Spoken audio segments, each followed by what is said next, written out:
আমাদের এখন পর্যন্ত যে জ্বালানি আছে তা দিয়ে আমরা কতদিন চলতে পারবো তা নিয়ে একটা উদ্বেগজনক পরিস্থিতি তৈরি হয়ে আছে। সেই সময় আমরা আলোচনা করছি যে জ্বালানি রূপান্তরে বিনিয়োগ চুক্তিগুলো এবং তাদের জনস্বার্থ কিভাবে রক্ষিত হয়েছে এবং ভবিষ্যতে জনস্বাস্থ্য কিভাবে বিঘ্নিত হবে, কারণ চুক্তিটা তো চলমান থাকবে। তাহলে চুক্তি যতদিন চলমান থাকবে ততদিন আমাদের জনস্বার্থ বিঘ্নিত হতেই থাকবে। আমাদের করণীয় কি ছিল এবং ভবিষ্যতে আমরা কি করব। আজকে দেখুন যে বিদ্যুৎ ছাড়া তো আধুনিক সমাজ কল্পনাই করা যাবে না। এখন এখানে আমাদের যতগুলো ডিভাইস চলছে সবগুলো ডিভাইসের পেছনে তো বিদ্যুৎ আছে।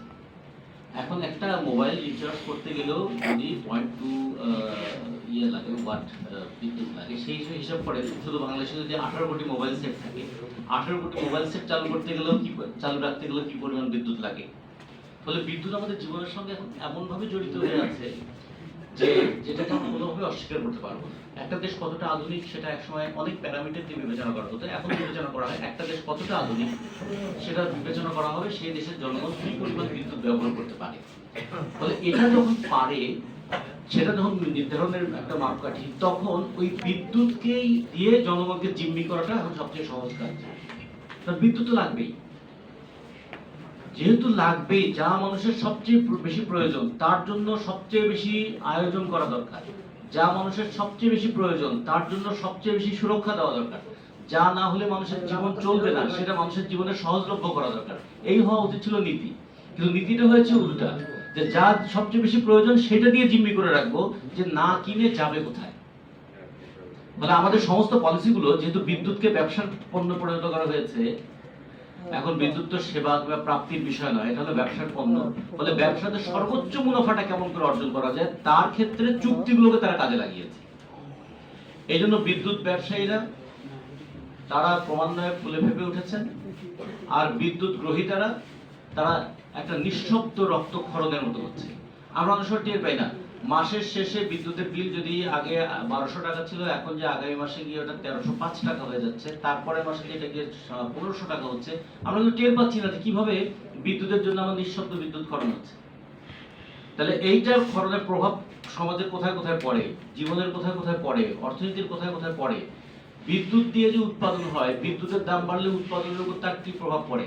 বিদ্যুতের কারণে একজন গ্রাহক, কিন্তু আমরা অনেক সময় বলি যে এক মুরগিকে 2 বার জবাই করা যায় না, কিন্তু এক মুরগিকে যে 5 বার 6 বার জবাই করা যায় সেটা আমরা বিদ্যুৎ দেখলে বোঝা যায়। কারণ আমি যখন প্রত্যক্ষভাবে বিদ্যুৎ কিনছি তখন বিদ্যুতের দাম বেশি দিয়ে কিনছি, ওই বিদ্যুৎ যখন কারখানায় ব্যবহৃত হচ্ছে তখন ওই কারখানার পণ্য যখন কিনছি সেটাও কিন্তু আমি আবার বেশি দাম দিয়ে কিনছি।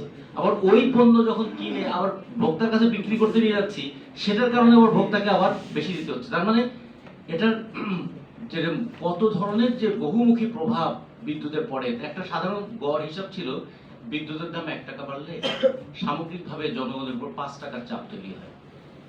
তো সেই রকম একটা বিষয় নিয়ে আজকে আমরা যখন আলোচনা করছি, তখন আমরা দেখলাম যে চুক্তিগুলো কতটা অস্বচ্ছ, চুক্তিগুলো কতটা লুণ্ঠন ভিত্তিক, এবং চুক্তির কারণে কিভাবে আমাদের মানে পরিকল্পিতভাবে একটা বিদ্যুৎ লুণ্ঠনের পরিস্থিতির মধ্যে আমাদেরকে রেখে দেওয়া হয়েছে। তা আজকে আমরা কয়েকটা যে ছোট ছোট কয়েকটা যে বিষয় দেখলাম, মেঘনাথটা দেখলাম আমরা, কিংবা আমরা যদি বলি আদানির বিদ্যুৎ কেন্দ্র দেখি, একটা ভালো জিনিসকেও কিভাবে খারাপ করে ফেলা যায় সেটা কিন্তু অনেক উদাহরণ আমাদের সরকার করেছে।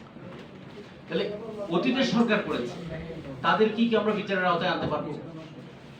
যদি তাদেরকে বিচারের আওতায় আনতে না পারি, তাহলে ভবিষ্যতের সরকার যে করবে তাকে আটকাবো কি দিয়ে?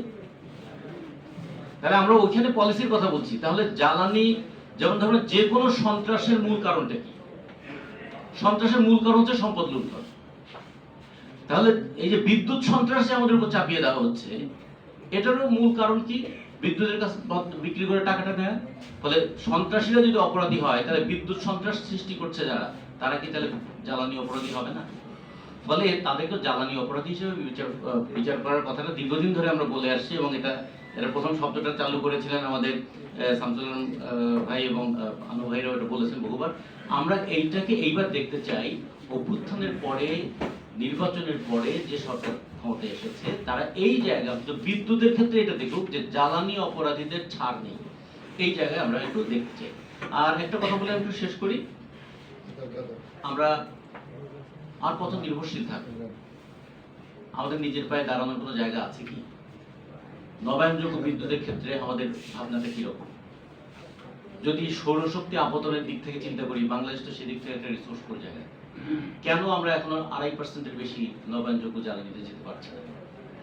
কেন আমাদের এই জৈব বর্জ্যটাকেও আমরা কাজে লাগাতে পারছি না? কেন ভবিষ্যতের কথা যদি চিন্তা করি, যুদ্ধ পরিস্থিতি তৈরি হলেই আতঙ্ক তৈরি হয়, আমাদের নিজস্ব যদি একটা থাকতো, আমাদের গ্যাস ক্ষেত্রগুলোর উন্নয়নের ক্ষেত্রে কেন আমরা ভূমিকা পালন করলাম না?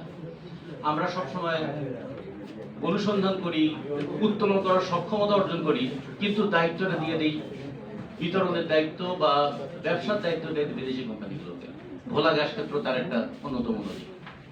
তো ফলে এইরকম ঘটনাগুলো কি ঘটতে থাকবে? দেশের অভ্যন্তরে যে সম্পদ আছে তার সর্বোত্তম ব্যবহার কিভাবে হতে পারে?